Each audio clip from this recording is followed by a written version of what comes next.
پاک ہے وہ ذات جس نے ایک جان یعنی حضرت آدم علیہ السلام سے ہمیں پیدا فرمایا،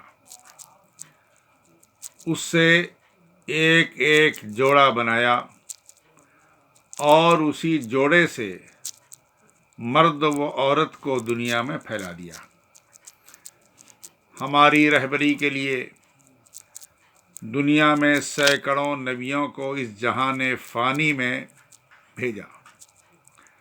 لاسٹ میں نبی آخر الزماں صلی اللہ علیہ وسلم کو بھیج کر ہم پر بڑا احسان فرمایا۔ میں سید عبد المقصود حبیبی حضرت اڑیسہ انڈیا سے بول رہا ہوں۔ میرا نمبر یاد رکھیں 9437016097۔ آج میرے بیان کا موضوع ہے بیوہ سے نکاح یعنی میرج وتھ وڈو۔ اسلام ایک آفاقی مذہب ہے۔ دنیا کے چپے چپے میں اس کے ماننے اور چاہنے والے موجود ہیں۔ روز بروز اسلام کے ماننے والوں کی تعداد بڑھتی جا رہی ہے۔ اس کے قانون کو برتری حاصل ہے۔ اس کا کوئی قانون عقل کے خلاف نہیں ہے۔ بڑے بڑے دانش مندوں نے اس کے قانون کو سراہا ہے۔ یہی وجہ ہے کہ آج بہت تیزی کے ساتھ ساری دنیا میں اسلام پھیل رہا ہے۔ دانش مندوں اور پڑھے لکھے لوگوں میں زیادہ اسلام مقبول ہو رہا ہے۔ کچھ ناسمجھ لوگ اسلام کو بدنام کرنے کی کوشش کر رہے ہیں اور یہ کہتے ہیں کہ اسلام دہشت گردی کی تعلیم دیتا ہے۔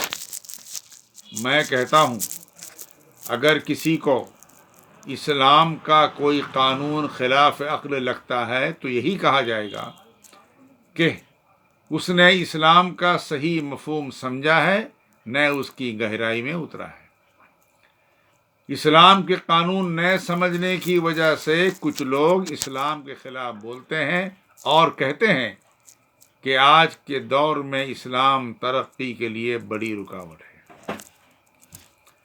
اسلام نے دنیا کو امن کا پیغام دیا، جینے کا سلیقہ سکھایا، زندگی کی ہر منزل میں اس نے رہنمائی کی، زندگی کے ہر گوشے کو سمجھایا کہ کس وقت کون سا عمل کرنا ہے اور کون سا عمل نہ کرنا ہے۔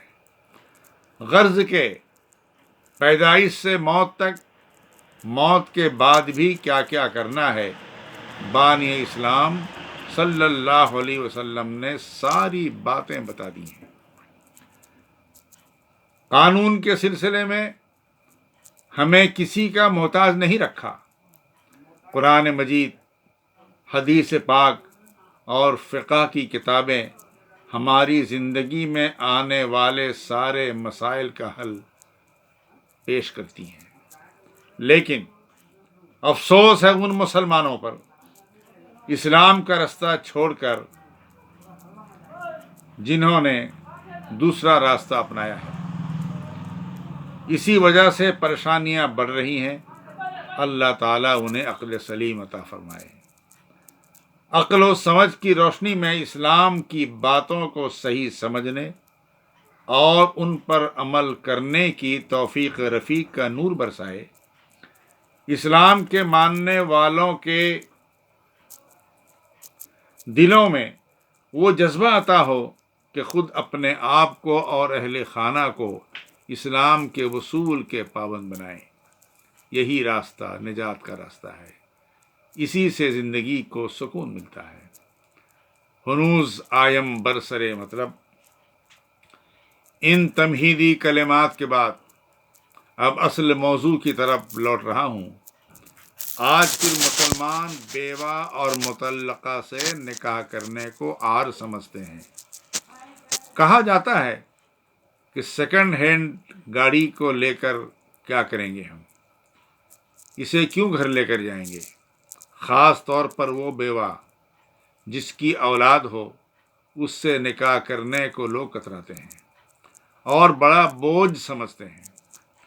عموماً آج کل لوگوں کا یہ بھی خیال ہے کہ اس خاتون سے نکاح نہیں کرنا چاہیے جس کی عمر ہونے والے شوہر سے زیادہ ہو۔ یہ سوچ میرے بھائی اسلامی سوچ نہیں ہے۔ یہ بھی دیکھا جاتا ہے کہ اگر خاتون کی عمر سال 6 مہینے زیادہ ہو گئی تو اسے ریجیکٹ کر دیا جاتا ہے۔ ایسا بھی ہوتا ہے کہ رشتہ طے ہونے کے بعد پتہ لگتا ہے کہ خاتون 1 سال کی بڑی ہے تو رشتہ فوراً توڑ دیا جاتا ہے۔ میرے اسلامی بھائیوں، یہ اسلامی سوچ نہیں ہے۔ ہمارے نبی رحمت عالم صلی اللہ علیہ وسلم نے جس خاتون سے پہلی شادی رچائی ان کا نام تھا خدیجہ۔ نبی کریم صلی اللہ علیہ وسلم کے ساتھ نکاح کرنے سے پہلے 2 بار نکاح کر کے 2 بار بیوہ ہو چکی تھیں۔ ان کا پہلا نکاح ابو حالہ سے ہوا تھا، ان سے 2 لڑکے تھے۔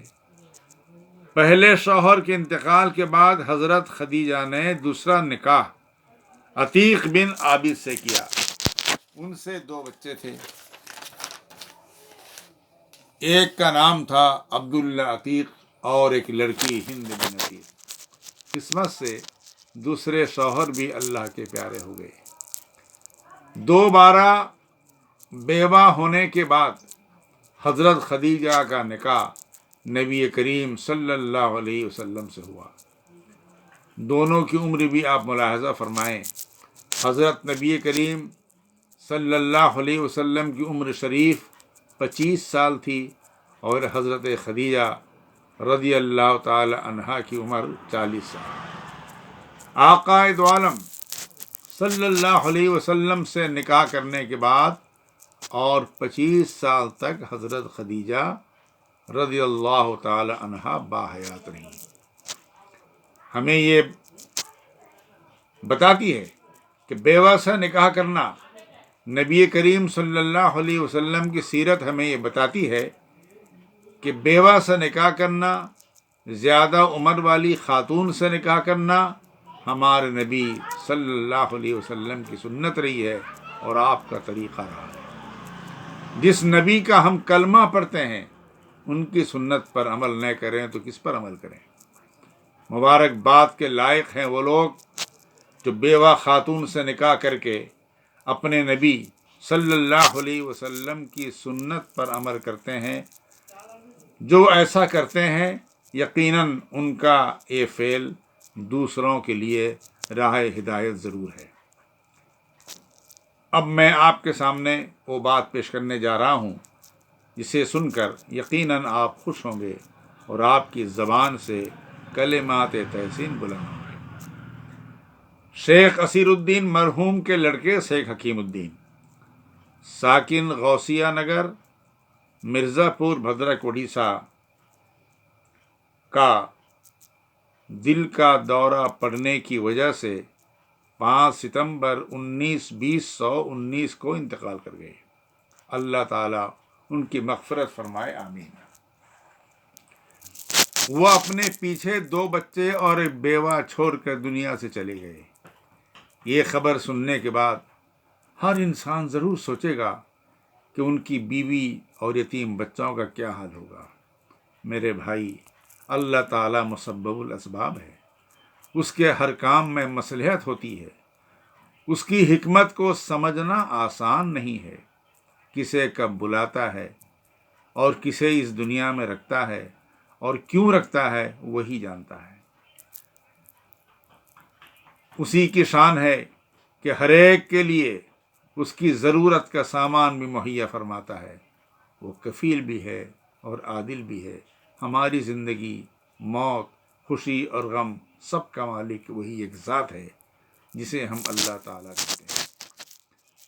اب یہاں اہل خانہ کو یہ فکر لاحق ہے کہ حکیم الدین مرحوم کی بیوہ کی زندگی کس طرح گزرے عمر صرف 29 سال ہے، 2 بچے بھی ہیں۔ اللہ تعالیٰ کے کرم کی بارش برستی ہے۔ بیوہ کے دیور شیخ تاج الدین کے قلب میں رحم و ہمدردی کا سمندر جوش مارتا ہے۔ وہ نکاح کرنے کے لیے راضی ہو جاتے ہیں اور دونوں بچوں کی کفالت بھی خود لینے کے لیے تیار ہو جاتے ہیں۔ یہاں یہ بات غور طلب ہے، عموماً انسان بیوہ اور مطلقہ سے نکاح کرنا نہیں چاہتا، وہ اپنی شان کے خلاف سمجھتا ہے۔ کچھ دوست و احباب اچھی نگاہ سے نہیں دیکھتے۔ صرف یہی نہیں، لوگ بیوہ سے نکاح نہ کرنے کی صلاح بھی دیتے ہیں۔ یہاں شیخ تاج الدین صاحب مبارکباد کے لائق ہیں کہ انہوں نے 23/4/2020 کو اس بیوہ سے نکاح کیا، سبحان اللہ، اور دونوں یتیم بچوں کی ذمہ داری بھی قبول کر لی، یعنی ان کی پرورش، ان کی ضرورتیں پوری کرنے کے لیے تاج الدین صاحب تیار ہو گئے۔ یہاں تاج الدین صاحب نے نفس کی غلامی اختیار نہیں کی، اپنے نبی صلی اللہ علیہ وسلم کی پیاری سنت کو اپنا کر اپنے ہم عمر ساتھیوں کو یہ درس دیا، اگر ایسا موقع آ جائے تو اس طرح دوسروں کی مدد کرنی چاہیے۔ یہاں ایک دوسری بات یہ بھی ہے کہ تاج الدین صاحب نے جس خاتون سے نکاح کیا، ان کے والدین کوئی دولت مند نہیں ہیں کہ دولت کے لالچ میں انہوں نے نکاح کیا ہے۔ یہاں اس نکاح سے ایک بات سمجھ میں آتی ہے کہ بیوہ کے کردار و عمل سے ان کے سسرال والے بھی خوش تھے، تبھی یہ رشتہ طے پا گیا، اس میں کوئی اڑچن پیدا نہیں ہوئی۔ اللہ تعالیٰ کی بارگاہ میں دعا ہے کہ دونوں کی ازدواجی زندگی حسین تر ہو، ہر روز عید ہو اور ہر رات شب برات، زندگی کے پھول کھلیں اور اس کی خوشبو بہت دور دور تک جائے، آمین آمین۔ آج اس بیان میں ان تمام لوگوں کو مبارکباد پیش کر رہا ہوں جنہوں نے اس قسم کے اقدام سے قوم و ملت کی خدمت کی ہے، یتیموں اور بیواؤں کے دل کو بڑھایا ہے۔ آخر میں ناظرین و سامعین سے گزارش کروں گا کہ شیخ تاج الدین صاحب کے اس فعل پر ان کی حوصلہ افزائی کریں اور انہیں فون پر مبارکباد ضرور دیں۔ ان کا فون نمبر یاد رکھیں کہ 8270631148۔ السلام علیکم۔